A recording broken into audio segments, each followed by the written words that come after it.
I'm Benjamin Hall, and I'm searching for heroes.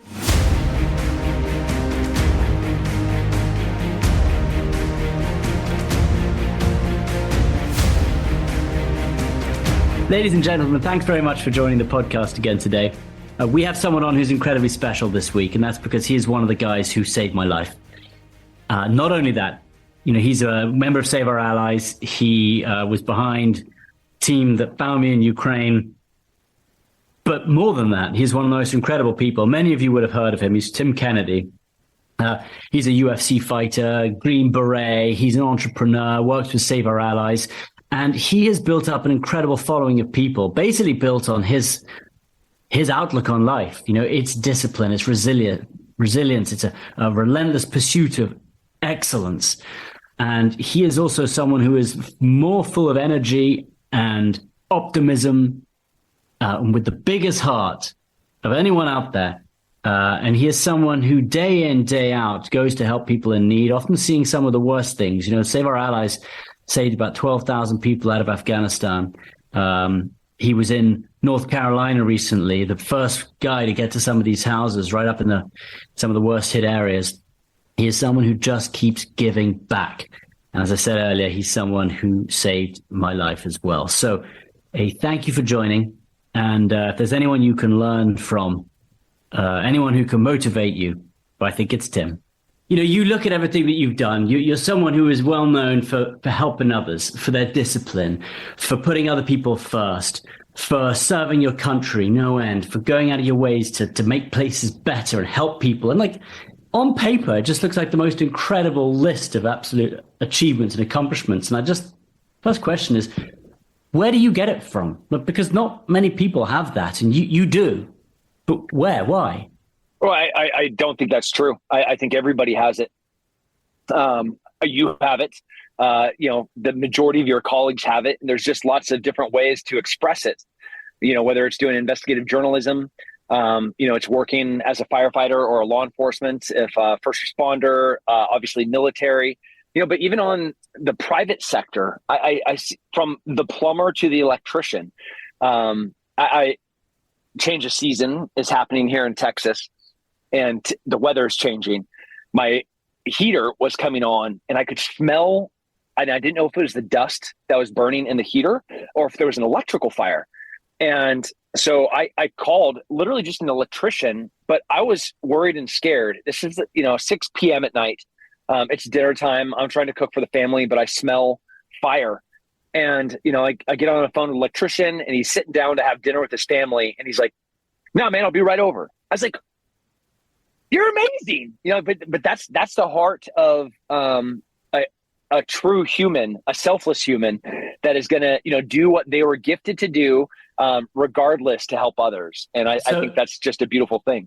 You're right. I firmly believe everyone does have that, and many people haven't found it. But why don't enough people show that? And I know you said that all these great people do, but I would also argue that maybe the large parts of society do not have it, do not care about their community enough. And I do worry. And I know we're going to talk about your school as well, but I know you're looking for the next generation. I know you're looking to instill those in the next generation. So you must accept that it is being lost somewhere, perhaps. Yeah, I think it's been, you said society. I think it's been a societal and cultural problem where, we became so entitled and individually focused, where, there are periods where you could not exist alone.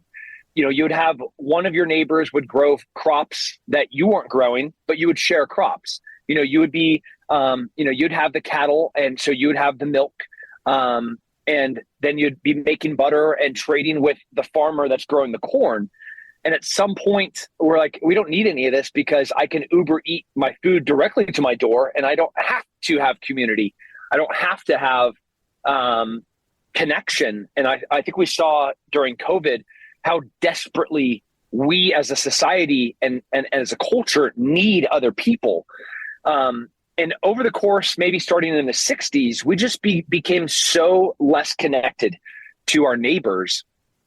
And that has had dire consequences. And I think that pendulum is going to be swinging back, where people are recognizing that they need other people. And most importantly, we have to help other people, not just because it's good to help other people, but it's also good for you. It's good for your soul. And it's good for the community where everybody is sharing the burden of providing and protecting and preserving human life. Yeah. And I mean, you've been to so many places to do that, to pick people off the ground. You were behind the team that saved my life. In Afghanistan, you guys saved 12,000 odd people. In North Carolina recently, you were helping people rebuild their homes. When they didn't have food, you were getting there.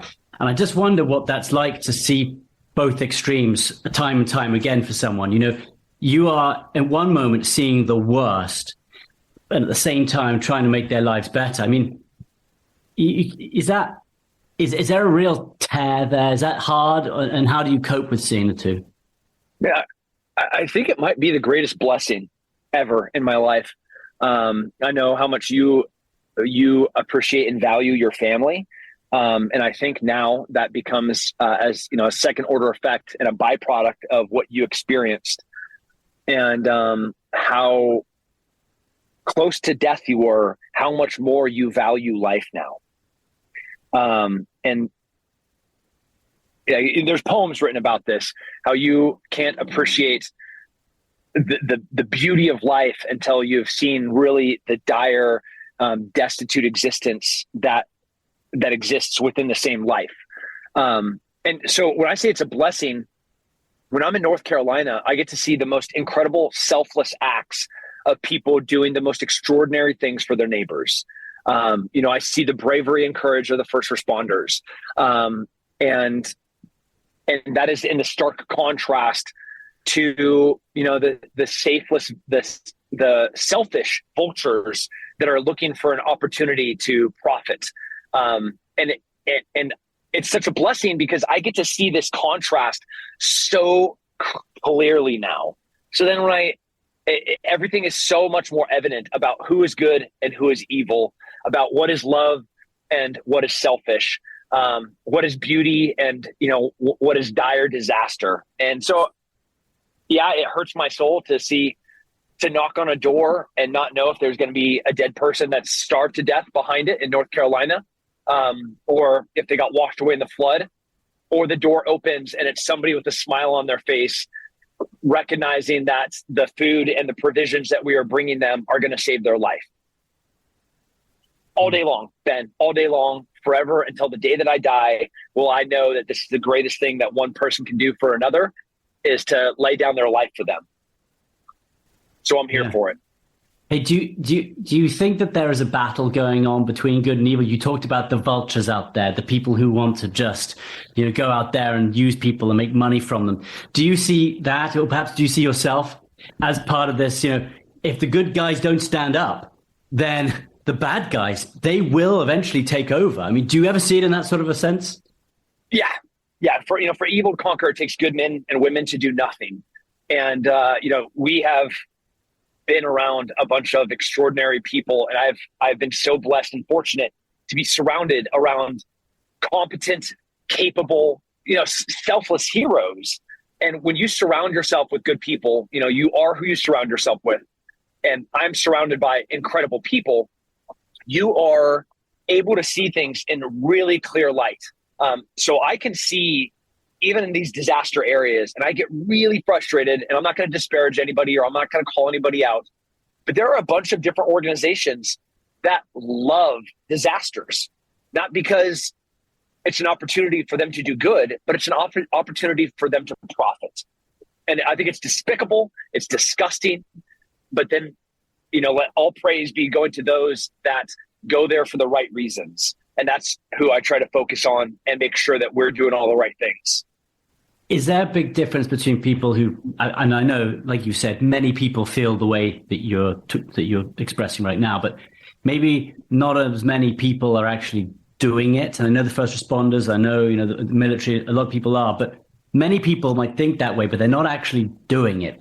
Is 80% of it having the thought, and is 20% of it actually taking the first step to doing it? And how would you try and motivate more people? Because it's not enough just to say we need to live in a good world, we need to have a strong community.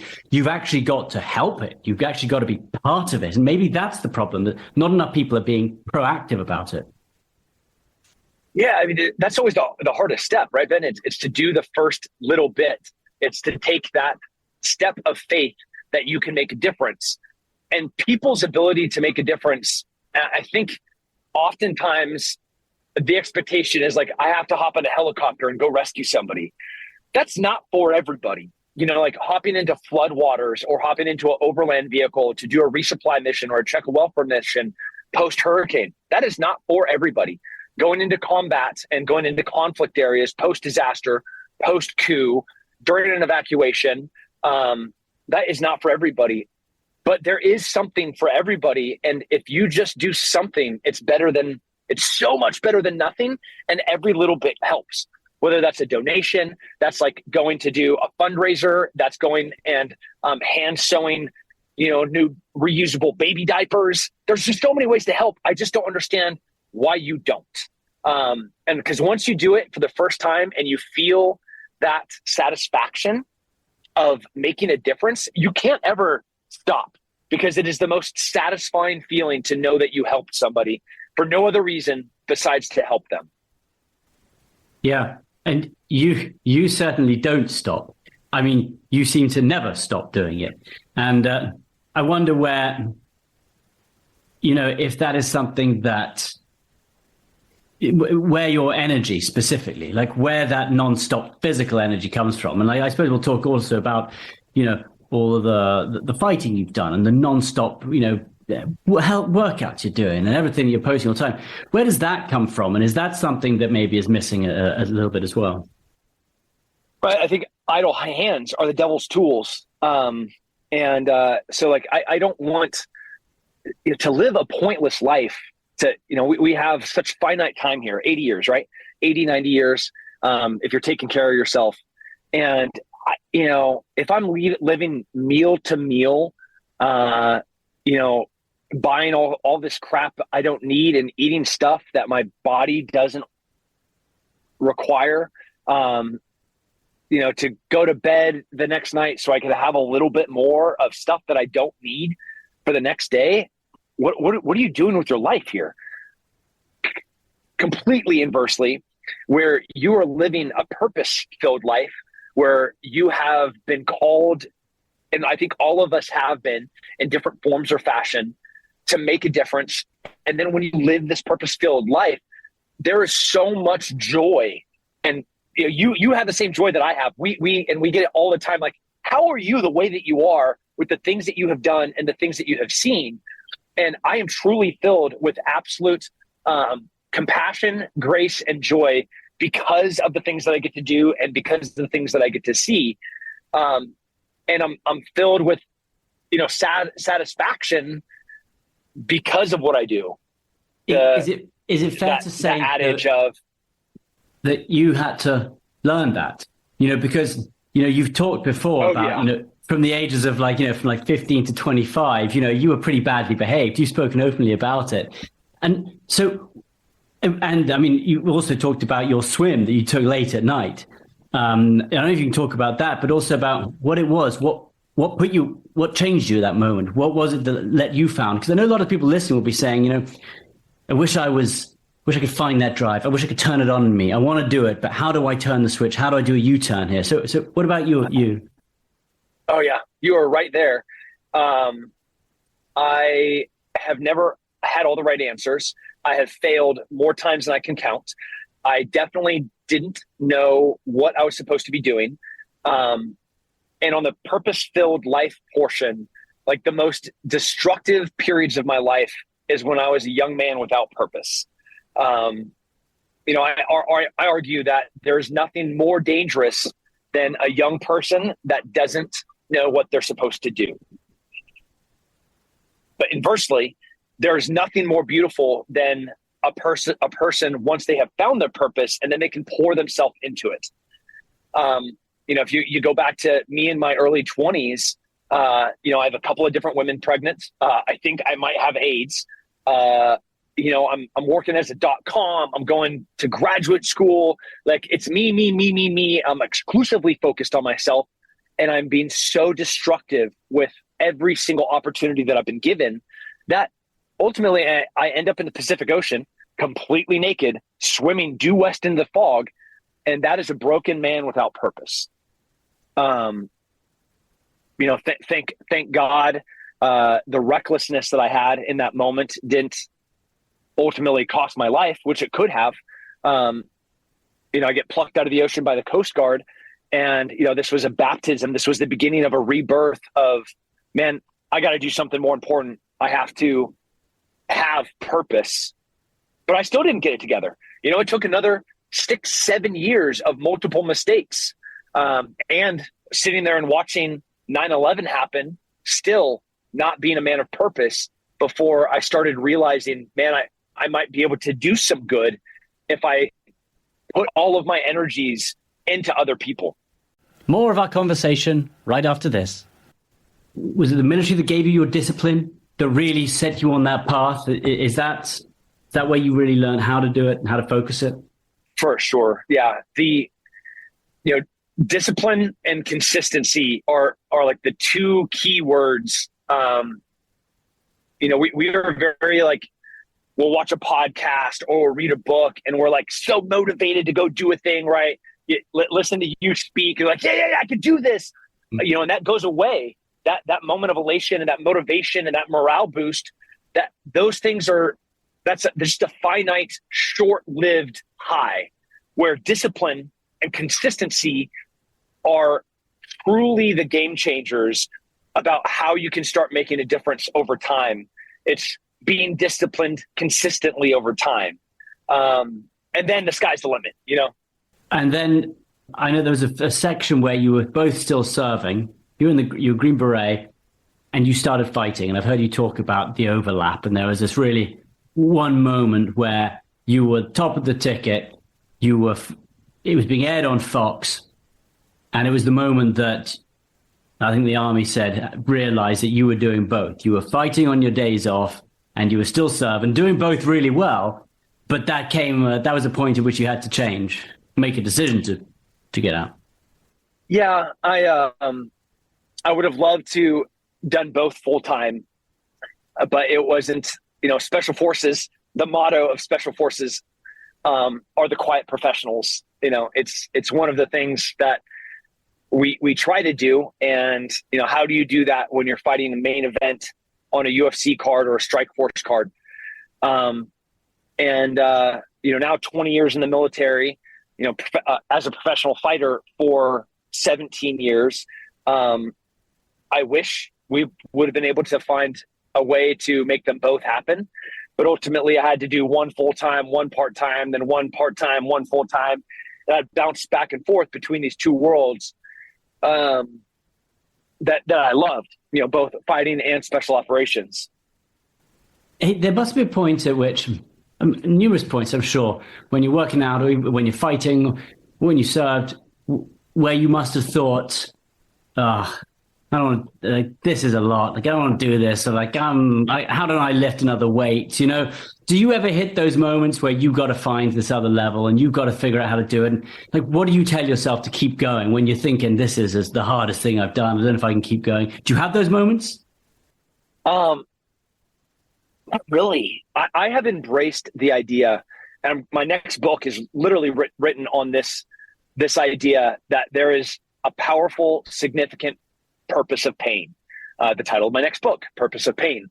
I embrace the idea that adversity and struggle are the catalysts for change for good. So if you want adaptation of we as the human species, that doesn't happen without pain and suffering. Physically, our body does not get stronger without putting it through pain, suffering, and adversity. It just doesn't. Similarly, mental strength, mental resilience, whatever word you want to attach to that comes through adversity and struggle. When you look at the vast majority of incredibly successful people, from the Elon Musks to the Donald Trumps, you see their life and significant adversity and struggle every time that they reached a new plateau. When you look at your own life, like probably one of the darkest and most dire moments as you're, laying there on a medical bed in Ukraine, probably a couple days or weeks away from potential death, compared to where you are right now. The transformative moment, the catalyst of change, was perhaps one of the most dangerous and hardest times of your life. So I love when I meet those moments, because I know they are a force for good. No, I'm with you too. And I always remember, I was in hospital for 6 months or so. And I remember every time something bad happened, pain, they'd come along and I'd just turn around and go, that's it? That's all you got? Come on, buddy. My man. You can do more than that, I'd say. That's it? Come on. But again, not everyone has that. And I'm always curious, as you have, you've seen people badly injured in conflict, and people react in different ways. And I've always been fascinated about how some people just grit and they know, I'm going to get through this no matter what. And other people sort of crumble and scream and say, I won't do it. I'm out of here. And I've seen great guys who have done that, and I've always been fascinated with what it is, inside a mind, really that one really dark point. Yeah. One of the reasons that special operations has the selection criteria the way that we do, Sea Spray and Bo and Chad, we're all cut from a very similar cloth. And when we put guys through selection to bring them into special operations, we put them through as much adversity. So we can see their character. We see how they'll respond to pain. We see what they're going to do when they're struggling, when they're tired, when they're hungry, when they're broken, when they're bleeding. And we only get a snapshot. Like this is in like a clinical trial where we get to take a peek into these people's character. There's a scripture that says, "Count it all joy, my brother, when you face trials and tribulations." Count it all joy when you face trials. And they know that on the far side of that, and this is the basis of both of our countries, is on the far side of that is benefit and patience and growth. So to that mindset that I have, whether it's a workout, whether it's an entrepreneurial endeavor, or we're going into Ukraine, we're going to Afghanistan, we're going into Sudan, we're going into North Carolina, count it all joy, my brother, when you face trials and tribulations. Like joy. I have to have this with joy, because I know on the far side of this is the thing that I want. The thing that I want is to help people. The thing that I want is to be able to be a contributor to my tribe and to the people that I love. So I'm going to count it as all joy. And Save Our Allies does just that. And you just mentioned a number of the guys who are on the team that helped get me out of. Tell me a little bit about Save Our Allies and what it's doing at the moment, but also where you see that going as well. Yeah, Save Our Allies, it began in August of 2021 during the evacuation of Afghanistan. It was, again, out of disaster. It was out of trials and tribulations. It was out of struggle. It was out of phone calls of people begging and pleading for a chance to be evacuated before the Taliban took back over a country that we had been working in for the past, 18, 19 years. And so myself, Sarah Verardo, Chad Robichaux, and Nick Palmisciano were the 4 founding members of Save Our Allies. And it was first to go rescue a couple of interpreters. And then it was rescue a couple of interpreters and some orphans. And then it was rescue some interpreters, some orphans, and some Christian women that are going to be murdered by the Taliban. And the list just kept growing.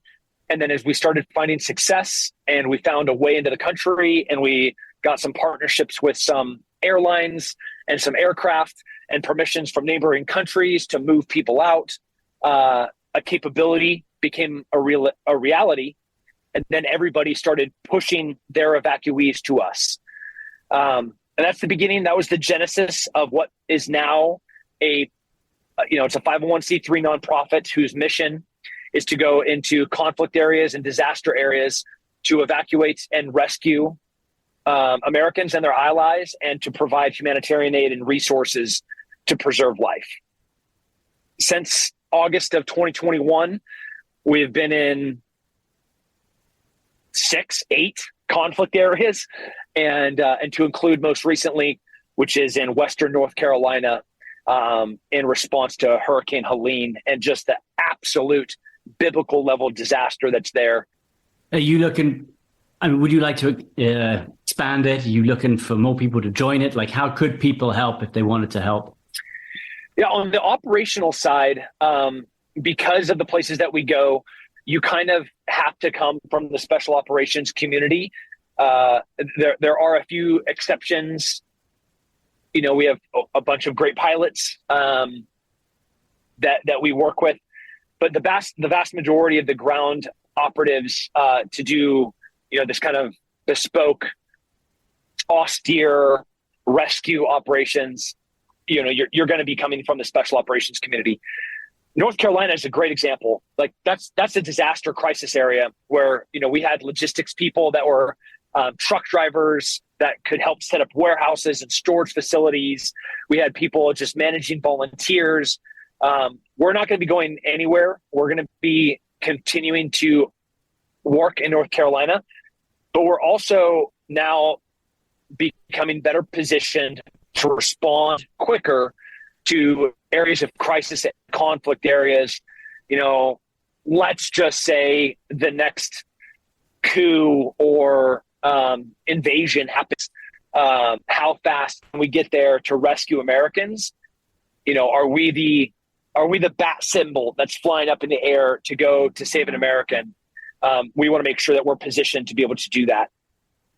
You look at the world right now, do you think that there's going to be ever greater need, ever more conflict around the world? Like, do you think we're entering a period right now where we're going to see more of this? I mean, that's the thing, is that you just don't know. You know, in July of 2021, and like, yeah, the Taliban's going to completely control all of Afghanistan by the end of next month. You know, and then we look to January of 22. There were people saying that an invasion is potential, but then, you know, you got a line of tanks coming in from Belarus and into Russia, and from Russia into Ukraine, and you just don't know. So whether it's going to be Venezuela, whether it's going to be the next Haiti, whether it's going to be Taiwan, there's a special operations truth that says you cannot prepare for a crisis after a crisis occurs. So the only thing that we can do is to make sure that we are totally and properly prepared for the next potential occurrence, and wherever that's going to be in the world, we are set and ready to immediately deploy the best in the world to evacuate people they're going to be trapped in between these two, or in between, you know, in this conflict area, in between life and death. Yeah. Is that sort of the same idea that you would have at home? That the primary goal is to prepare for crisis, make sure that, you know, your home, your family is safe as well. Is it the same mentality there? Yeah, I have yes and no. Yes, I'm totally prepared.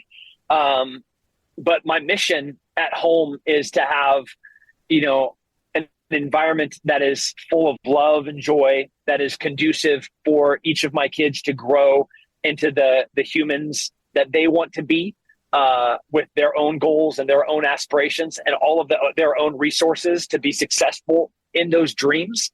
You know, and if one of them wants to go into the world that I operate in, I'll support them. Hopefully they don't have to deal with the death and the stress that I have to. But,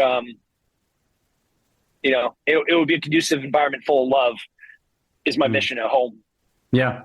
And, you know, you are not just looking at your kids. I know you've started a school up for Apogee Cedar Park. So what is it? I mean, you must have set up a school because you think something is not being taught in the right way. The schools are not being organized in the right way. What is it? Why did you set a school up, and what is it that you really want to change about the education system? Public education in the United States has been failing. We have been falling further and further behind in every measurable metrics. And as a father of four, I have two older daughters and then two school-aged children still. I had the opportunity to watch my older daughter's friends struggle with the conveyor belt school system that we have here in the United States. And it was really, really, really easy to recognize that the product that was being produced by this conveyor belt education was not useful in any of the things in any of the areas or fields that I work in. They weren't creating collaborators. They weren't creating creators. They weren't inventors, entrepreneurs. They were creating future tax mules. They were creating more consumers. And that's not what I want for my kids. It's not what I want my children to aspire to be, is like people that pay taxes and consume things. Like, go live a life of purpose and be fulfilled. So if that's what I want for my family, and I couldn't find a place that was doing it at a full family level, I'm going to have to create my own. So just like creating Save Our Allies, I saw a void and I saw a need, and I said, I'm going to fill that void. I'm going to fill that need. And I'm going to do it in the way that Americans always have, which is creating something and building something. That is the essence of what has made America such a great place, is that we have built and that we have created, and that we have been innovators in every single field. And in that same idea, that is the birth of Apogee, which was one location, and then one location and online mentorship. And now, by the end of next year, we'll nearly have 500 schools throughout the world. What do you make of the people who don't have some of these qualities, or sort of mental health, or people who don't have that drive? I mean, do you see that is that a weakness? Is that a weakness of the society? Is that a weakness of personal? Like, do you have much time for people who don't motivate themselves? And like people who are struggling, maybe this is a separate question, but people who are struggling because of something, is that a form of weakness if you don't have the strong mental position?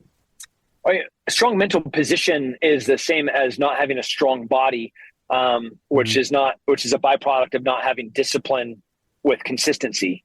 And so in my life, I just don't have time.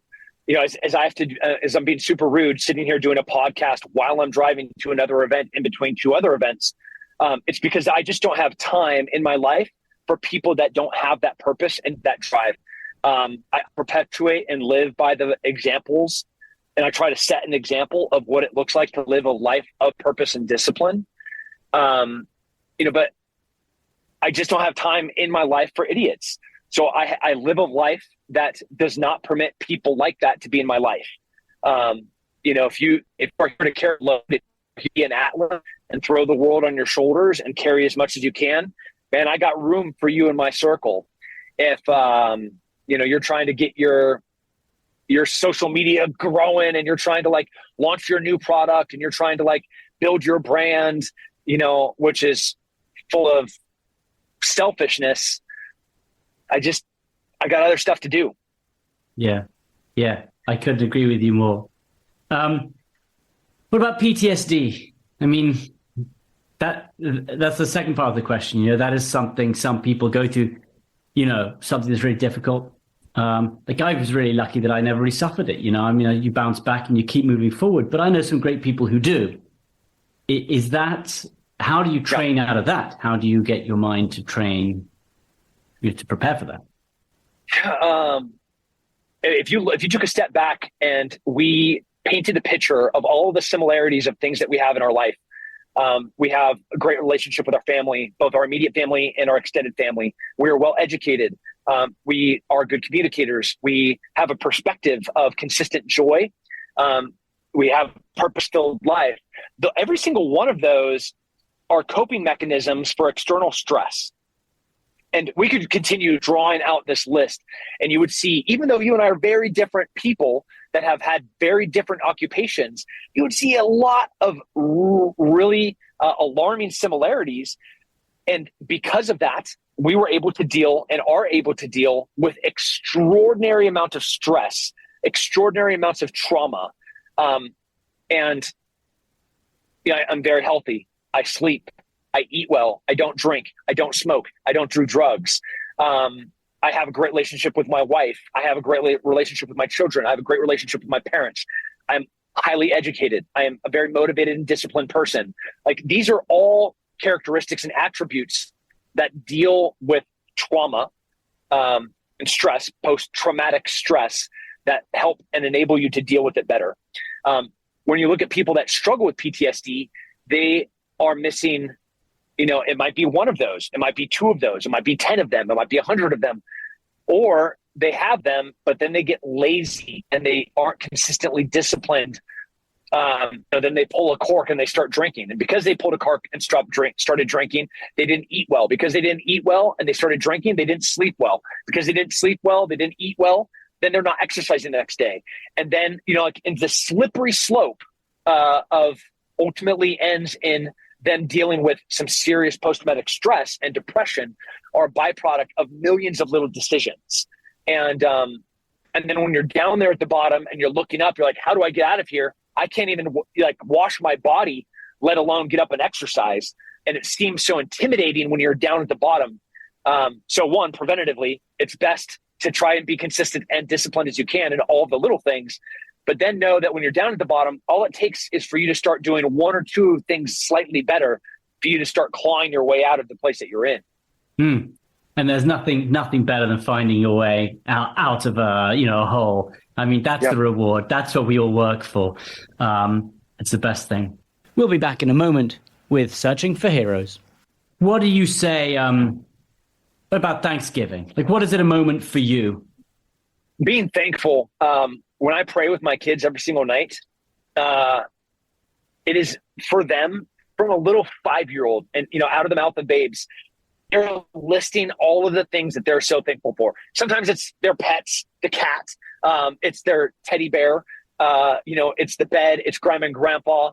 And it's so beautiful to listen to all of these little things that they're thankful for. And frankly, it's no different for me. I am so overwhelmed with joy and thankfulness because of the people that I get surrounded with, all of the good that they do, all of the ways that they find to help and make the lives of other people so much more enriched and better, where I just